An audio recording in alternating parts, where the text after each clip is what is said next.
It's 5 o'clock. Oh, yeah, we're good to go now. I'd like to call the meeting to order. Sean Callan. Here. Julie Chetney. Tom Champa. Yes. Kristen Norfleet. Here. Sean Onmacht. Tim Rice. Here. And Jennifer Salazzo. Thank you. If you all join me for the Pledge of Allegiance. Pledge allegiance to the flag of the United States of America and to the republic for which it stands, one nation, under God, indivisible, with liberty and justice for all. First up this evening is our public hearing on the Code of Conduct for school year 25-26. And we do need to amend this. Before we move on, if I could get a motion to amend. Move to amend. Okay. Before you take a motion, you have to take the motion to amend. They understand what the amendment is. The motion to amend is to allow us to adopt both the Code of Conduct and the district-wide safety plan. So I need to amend it for that. Move it.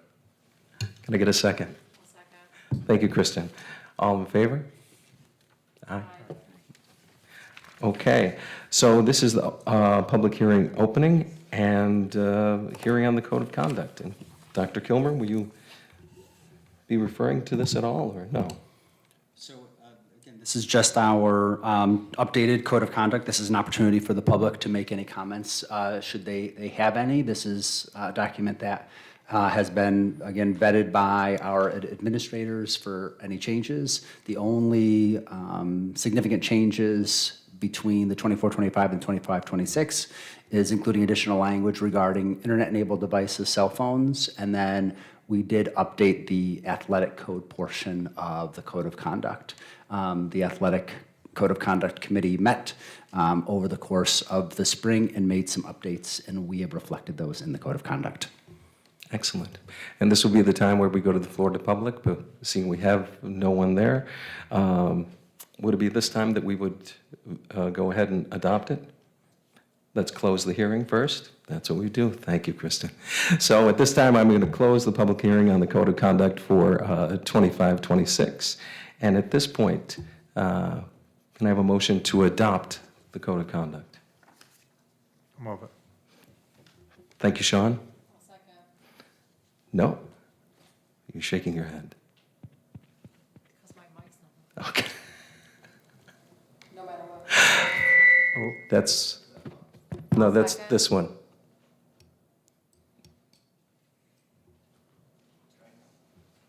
I'll second. Well, I'll second.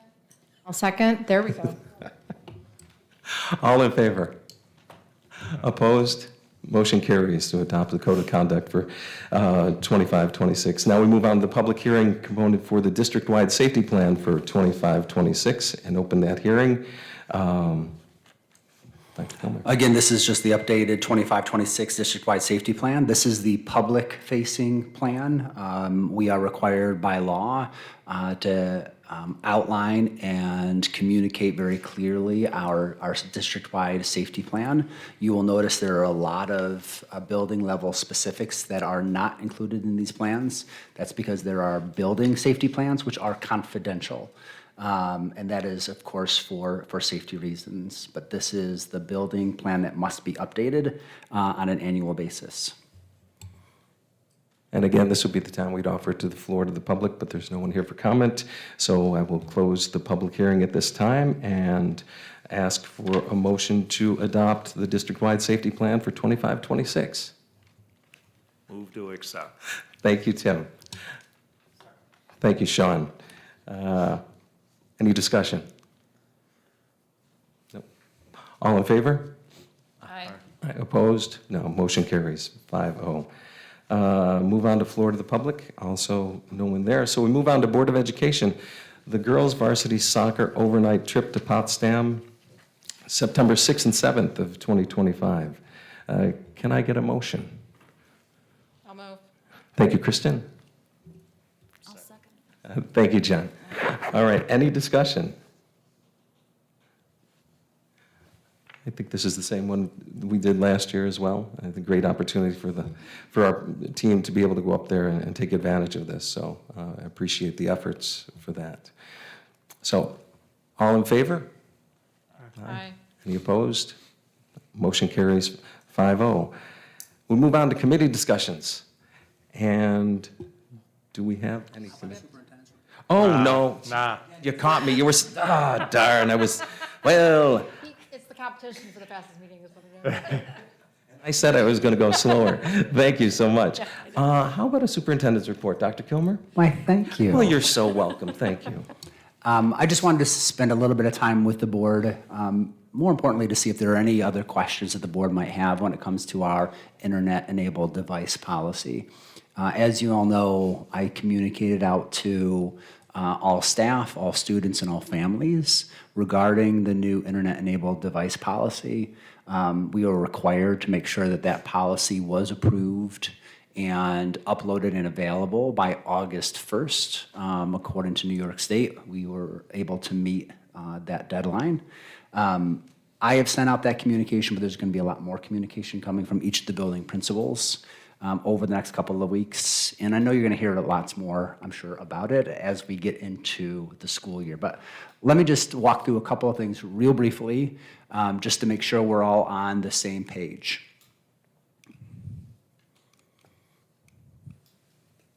Eric, I think all of our technology is struggling today.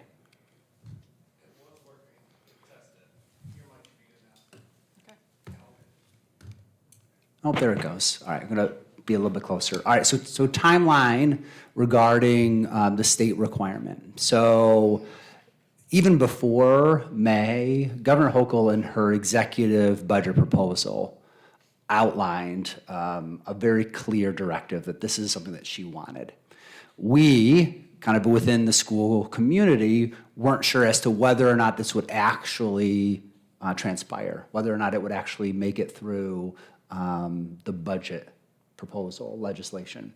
And so when the legislature actually approved the budget, again, a little late last year, this past year, they did approve that language. So beginning of May, Governor Hochul announces signing of the budget legislation, and then a part of that is the internet-enabled device piece. We knew that we had an August 1st deadline, so we had to move very, very quickly. I sent out a communication to the community outlining what the bill said, what the expectations of our new policy would be, and the general timeline. And then I also sent out a survey asking for feedback from students, staff, and family members.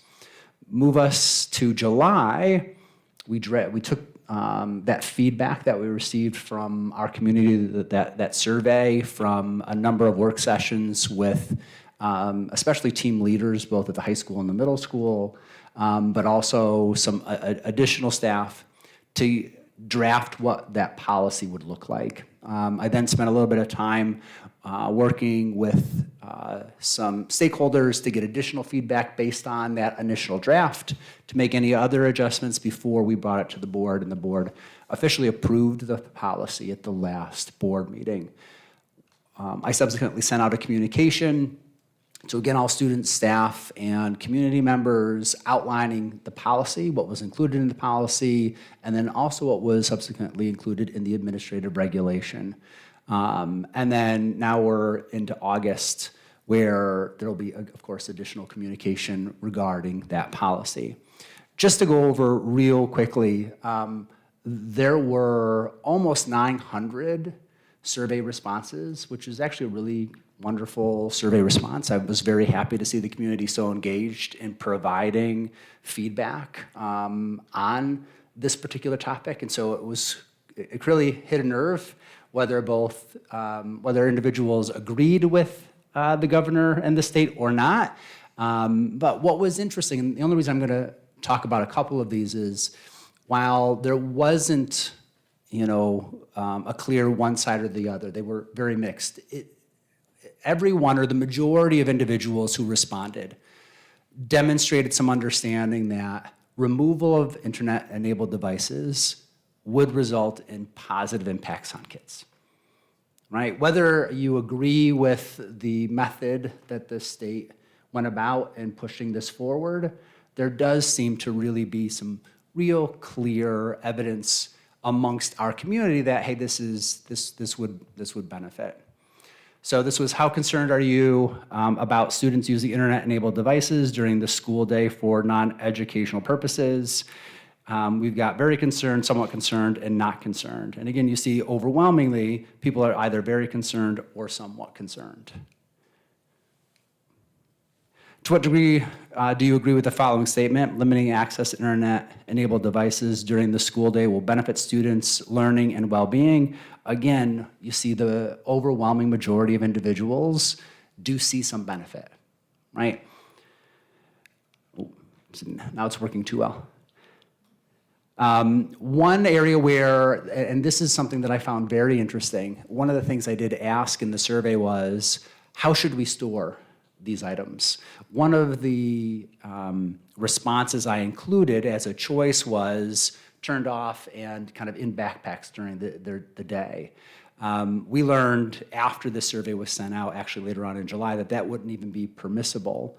But we saw a number of individuals, both students, staff, and parents, pick a variety of these different options. So it's not as if every student believed there was one way to do this, nor was there a parent group or a staff group.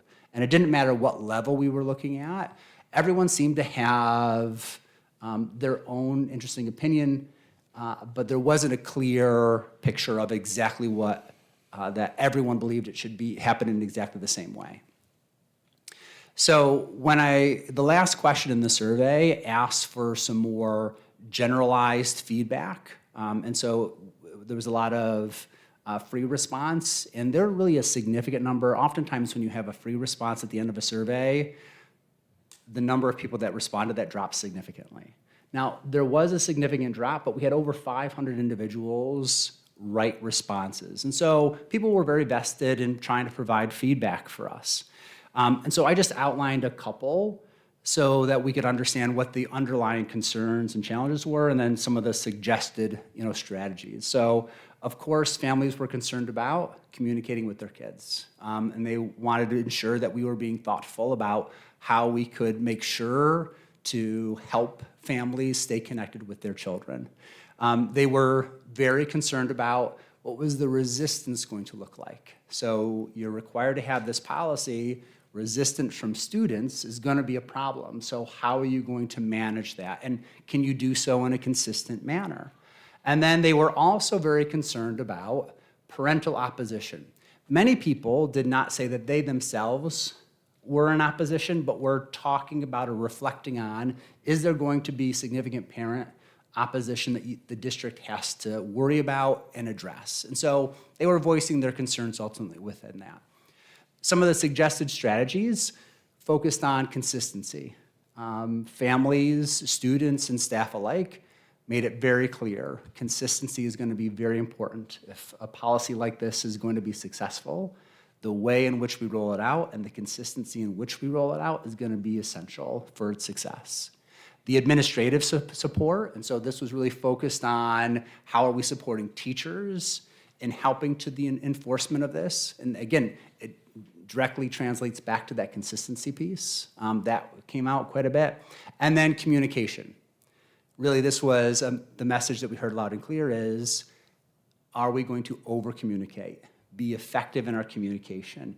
Make sure that everyone understands what's expected of them, what the consequences are, and that it's not one and done, but we are consistently communicating with the full community about this policy and how it's being enforced in every single one of our buildings. So, purpose of the policy: ensure focus on academics, reduce distractions during the school day, support equitable and safe learning environments.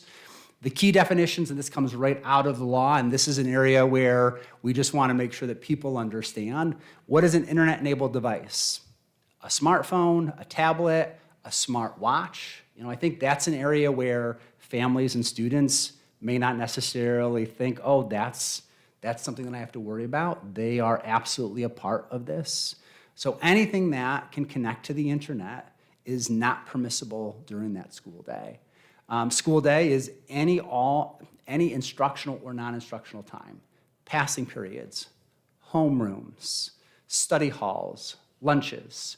It is truly bell to bell. When the day begins, the first bell rings, and then the last bell rings at the end of the day, all in between. That's the school day, and we have to remember that. And again, school grounds, all district buildings and property are included within the law, and they were very specific in that. So permitted uses, and this is where there's going to be a lot of additional information that will come from specific buildings over the next couple of weeks, but there are some permitted uses that are outlined in the law. So if administrators and or teachers permit for educational purpose, this will be very, very limited. This will not be a common occurrence. But it does provide the opportunity for a school district or a classroom or school building to permit it for educational purposes. Healthcare management, emergencies, translation services, caregiver responsibilities, that's again case by case, and as required by law, either under IEPs or 504. These are not decisions made by students or families. These are decisions ultimately they have to come to the school, and school administration and staff have to make determinations. So if a family believes that their child has a unique circumstance that falls under one of these permitted uses, they need to communicate with the school counselors and or administrators to get approval before they feel as though this ultimately fits within them. So they're going to have to connect with school personnel, and school personnel will ultimately be the ones that will determine whether or not it falls under the approved permitted uses. So this leads to storage of devices. The school district had to come up with what's the method in which we are going to store devices. And the governor came out and made it very clear that having them on their person is not storage, meaning we could not allow a student to simply turn it off and keep it on their persons, in their backpack, in a purse. That was not permitted. They came right out in July and made that clarification for all school districts. So pre-K through 6, it's actually pretty much the same process that it's always been. Off and away, in their backpacks, and it's going to be where they store their personal belongings. That might be a cubby, that might be a hook on the wall, that might be in a small locker, but that's where they're going to be. The only difference, I think, for some of our younger students might be the smartwatch, but cell phones that's always been the policy. At the middle school, there's a slight change. So the middle school always required that cell phones be turned off and stored in lockers. There's a slight change for next year. We've purchased or are purchasing these small little cell phone lockers, if you will, that are actually going to be in the homerooms at the middle school. And so students in homeroom will simply place their cell phone and or watch in that little locker, and that's what will remain throughout the day. And then they will go back to their homeroom at the end of the day, and they will retrieve their belongings at the end of the day. So that's the middle school. Our students, primarily in grades 10 through 12, are probably going to have the steepest adjustment, right? So our 9th graders that are coming into the high school are used to not utilizing or having access to their cell phones from the middle school, right? The only significant change there might be access to a smartwatch. But 10 through 12, they've had 1, 2, or 3 years where they've had a little bit more access to those devices. So at the high school, the expectation is all those devices are going to be in their school-issued lockers. And we've also asked within there that they're also stored within their backpack or their purse or whatever that might be within the locker. Again, the hope there is that we don't want any confusion. If someone is going to their locker and a phone is seen out, we don't want a staff member to think that a student may have been accessing their phone at a time when they shouldn't be. And so we're asking for that second step to ensure that it is truly away and not easily accessible during the school day. So the question then is, what do you do if a student Before I get to that, one of those questions that parents have been asking, so how do I reach my child during the school day if they don't have their phone or they don't have their watch? All of our buildings have a process in place where a parent can call the office and leave a message, and we will make sure that message gets to that child. So that's one way.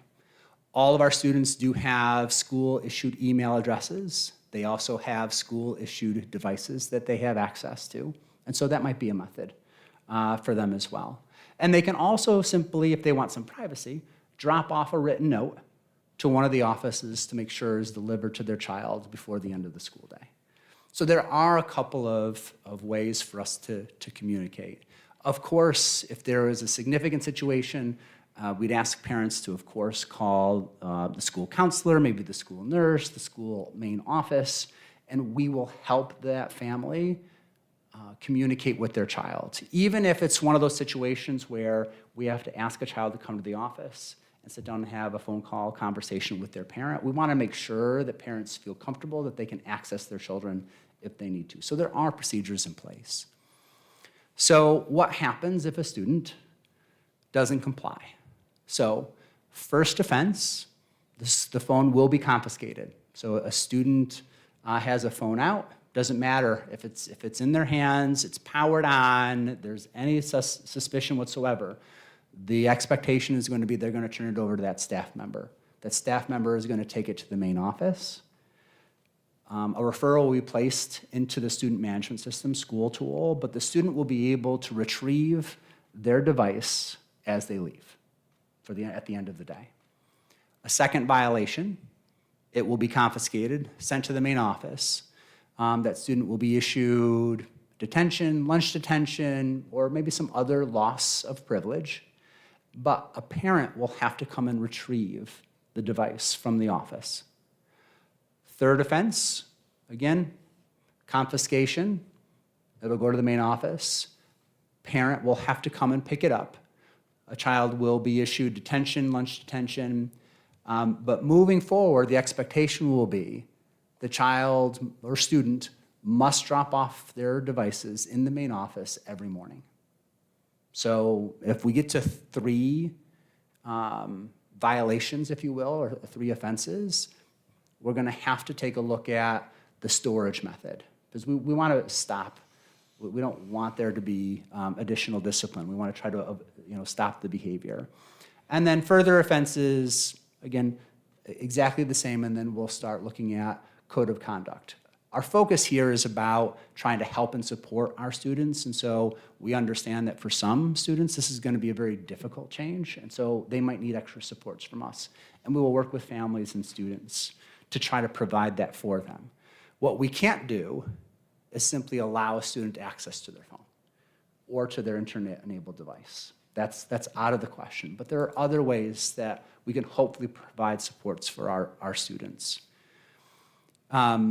If, for whatever reason, a student refuses to comply, we will follow the code of conduct, which could mean in-school suspension, out-school suspension. Again, our hopes are that that never occurs, but we need to make sure that we're clearly outlining what our expectations are and then what the consequences are for not meeting those expectations, in the full hopes that we're working with students to try to support them in complying with this. And in the end, I think after a few weeks, I think our students will get into a rhythm and it will become a little bit easier for them moving forward. One additional requirement is we are required by September 1st of 26 to start providing annual reports on incidences related to internet-enabled device violations within school districts. We need to make sure that there's analysis of demographic disparities, and if there are demographic disparities, what are the mitigation methods that we're going to address to try to help address that moving forward. So there are some reporting mechanisms that we have to meet as we move forward. My assumption is that we're going to hear a lot about this, both in the local news and statewide news, because this is new for so many districts, right? And I expect there to be some bumps along the way. We are going to be evaluating this throughout the school year and make adjustments as we see that might be deemed necessary. And our hope is that we'll actually create environments that are more positively conducive to creating that positive learning environment for our students as a result of this and moving forward. Questions or comments from the board? At the beginning of the school year, but this specifically, like you mentioned, 10 through 12, is there a plan to meet with the entire student body to go over this in detail so that there's a consistent message that administration or you deliver? I mean, this is a big change. So having everybody in the room, everybody hearing it at the same time, not from a different person, this is how it's going to go. Are there any ideas, is there any thoughts of that? So in my conversations with the high school administration, what I've asked is that we should be having code of conduct kind of assemblies to start the year, so on day one, and I'm going to show up and I'm going to talk to every class specifically about this, just because I want there to be a consistent message. But I also want them to understand that this is not up to us, right? It's not open for discussion. You can disagree with it, right? Families can disagree with it, but in the end, this is law, and so we're going to follow and comply with that. And I do believe we've created a system that tries to be as least intrusive as possible, and so we're going to ask for student support ultimately, in that process. But the door will also be wide open if there are questions or concerns that they'd like to express. I'm going to make myself available ultimately to them. But my hope is the message will ultimately come from me to every one of the classes, specifically at the high school. And like the expectations at the beginning of the year, like you mentioned, we'll hear a lot about it in September, maybe October, but that the staff kind of has this expectation that, hey, there's going to be a little bit of a haul here. It's not going to happen in 2 weeks. And so that, we can manage this and get through this big of a change. Again, this goes back to consistency is going to make or break this, right? If we are, as a staff and school community, very consistent in our approach, we have a greater chance for success. If there is inconsistency in the application of a policy, that's when you run into significant issues, and that's our concern, right? So consistency is going to be key, and it's not going to be overnight. It's going to take a few weeks, if not a few months, to get everyone on board, and maybe we won't ever get everyone ultimately on board. But I think that many of our students, and I think our staff as well, will see the positive that will ultimately come from this policy moving forward. I have a question. I'm sorry, go ahead. Why, What is the inconsistency then with the middle school? Why do they have to turn it in? So that was every building. I really asked staff and administrators to talk through. So here were the survey responses. Let's talk through what's unique about your building.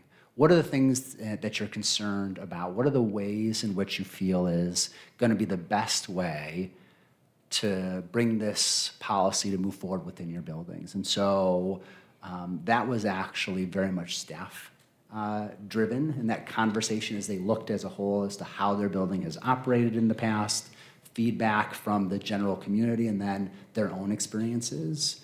So that's why you see a slight variation in each of them. I've had a lot of people ask me questions about the educational purpose exception, and several parents said to me that rather than buying the expensive graphing calculators, their kids are using an app on their phone, which would seem to be an educational purpose if you use a graphing calculator in a math class. And then the next step is hypothetically, if you're using the phone for an educational purpose, meaning you're using the app calculator, but you don't go to your locker every period, now you have your phone in your possession, how's that going to be monitored if one teacher lets you use it, but you have it in your possession for a couple of periods? Like, they seem to think, the consensus from the parents who approached me was that It's sort of like once the door opens. Yeah, so let me bring clarity. Students will not be allowed to use their phone for a calculator app, period, right? So New York State doesn't allow phones to be used as calculator for Regents exams. They expect that we're using the TI, well, graphing calculators. We often, most schools use the TI graphing calculators. That's going to continue to be the expectation. High school in particular, let's just talk about high school. If someone wanted to kind of push that idea that, well, there are other ways, I don't have that graphing calculator, they do have a Chromebook, and just about everything that's available to them on their phone is likely available to them in one way or function on their Chromebook, and the expectation would be that that's what they're using. Students are going to be permitted to utilize school-issued devices. So our Chromebooks are not going away. So the expectation is they would make that shift and have to use that device. Mm-hmm. Anyone else? Excellent. Thank you, Dr. Gilmer. Excellent. So at this time, we have any committee discussions that we have at this point? I'll do policy. First, I just want to let the board know that we kind of changed our schedule. We're meeting every 2 weeks. That's not me. No. Chuck. We were meeting every 2 weeks for our committee meetings. We're going to push that out to every 4 weeks. We just have a little bit of a lull of decision-making and things that are going on as far as planning. We'll bring that back into every 2 weeks when needed, once we get into some other decision-making. But facilities will be meeting once a month. Our next meeting is August 21st. The other thing I wanted to mention, and I'm going to have it for our next meeting or after our next facilities meeting, but in the newsletter that was sent out last week, I thought that there was a pretty nice graphic showing all the projects that we have and some pictures of the work that's been done and is in the planning stages. But I ripped this off of, I stole this. I asked Ray if I could steal it, to be fair, and keep it. But this graphic I'd like to put up at our next board meeting and kind of show the entire board the projects that we have going on from the 2018 capital improvement project to the planning of the 2026 capital improvement project that'll go to referendum in October of 2026. So we have a long range of planning, and I just wanted to put that up there and go through it a little bit more in detail after our next facilities committee meeting. And in some of these, there are a lot of projects because of summer work, elevators and such, that after our next facilities meeting or towards September, a lot of these projects will be closed out. So it'll be good to report that as well. Thank you, Sean. Anything else? Policy. We set meetings for every month now through June of 2026. Our first meeting is on Thursday. And then we will develop what our plan is going to be for the remainder of the year as far as how we're going to focus our time. And I'll be able to report back after that meeting what we're going to be looking at this year. Excellent. Thank you, Kristen. So, anything else? We're all good? Excellent. We'll move on to the consent agenda. And consent agenda, item A, Special Education Student Services Board Report of August 5th, 2025, and minutes of the Board of Education regular meeting on July 22nd, 2025. Can I get a motion for that? I'll move it. Second? Second. Thank you, Tim. Any discussion? All right, seeing none. All in favor? Aye. Opposed? Motion carries 5-0. Now down to personnel, without objection, if I can group together items A through J. Items A through J under personnel. I'll move. Thank you, Kristen. I'll second. Yes, I did both. I'm sorry, I moved them both together to group them together. Sorry. Sorry. Oh. Okay. Jen, second. Okay, I think. Yes. All right, thank you. So now on to personnel. Again, without objection, if I can group items A through J. And we had I moved. moved. Yep. Can I have second? I'm looking for, thank you, Jen. Okay. Any discussion? Yeah, specifically for the understanding of assistant coaches in our district. I would ask that at her earliest convenience, I think I get this question a lot, and I have the same question, but relative to teams and what qualifies for assistant coaches, how we approach that, I'd like Cindy to come in, or at least maybe through Ray, I mean, probably better directly from our athletic director, on what the strategy or the overall plan is. Like, how do we get to a certain team getting an assistant coach versus another team not getting an assistant coach? I'd like to hear how that's planned out and how we go about that. But certainly in support, obviously I just supported subject I for extra compensatory. So if we could hear that in the near future from her, I'd appreciate it. Just your process? Yep. Okay. Any other, all in favor? Aye. Aye. Opposed? No. Motion carries 5-0. Down to finance, if I could, I was going to just group A through C, items A through C. And can I get a motion for that? Move it. Thank you, Tim. And a second? Second. Thank you, Sean. Any discussion? Yeah, I'd just like to say thank you, kind of taking over from Tom's role, but on behalf of the board, I think it's important when we get these donations coming through finance that we say very much that we appreciate the support that the school district's getting from these folks. So thank you very much. All in favor? Aye. Opposed? Motion carries 5-0. So without objection, if I can group items D through F. I'll D move. through F. Thank you, Kristen. Can I get a second? Jen, thank you, Jen. Any discussion on D through F? Seeing none, all in favor? Aye. Opposed? Motion carries 5-0. So items from the board. We are I today. do, quickly. Last night was the JV and varsity parent sports meeting led by the athletic director. For anyone who's tuning in and watching us, varsity and JV sports start a week earlier than they normally do. So heads up, they start on the 18th. So make sure that you're aware. I know that a lot of parents apparently have not registered their kids yet through Parent Square, perhaps because they're thinking they still have one more week. So get on that as well. And lastly, parents and our student athletes should be aware that the athletic code of conduct did change. So make sure when you do your registration on Parent Square, it actually is all there for you to read. You have to click that you read it. But there are some changes, which has to do with attendance at school, with students who are struggling academically.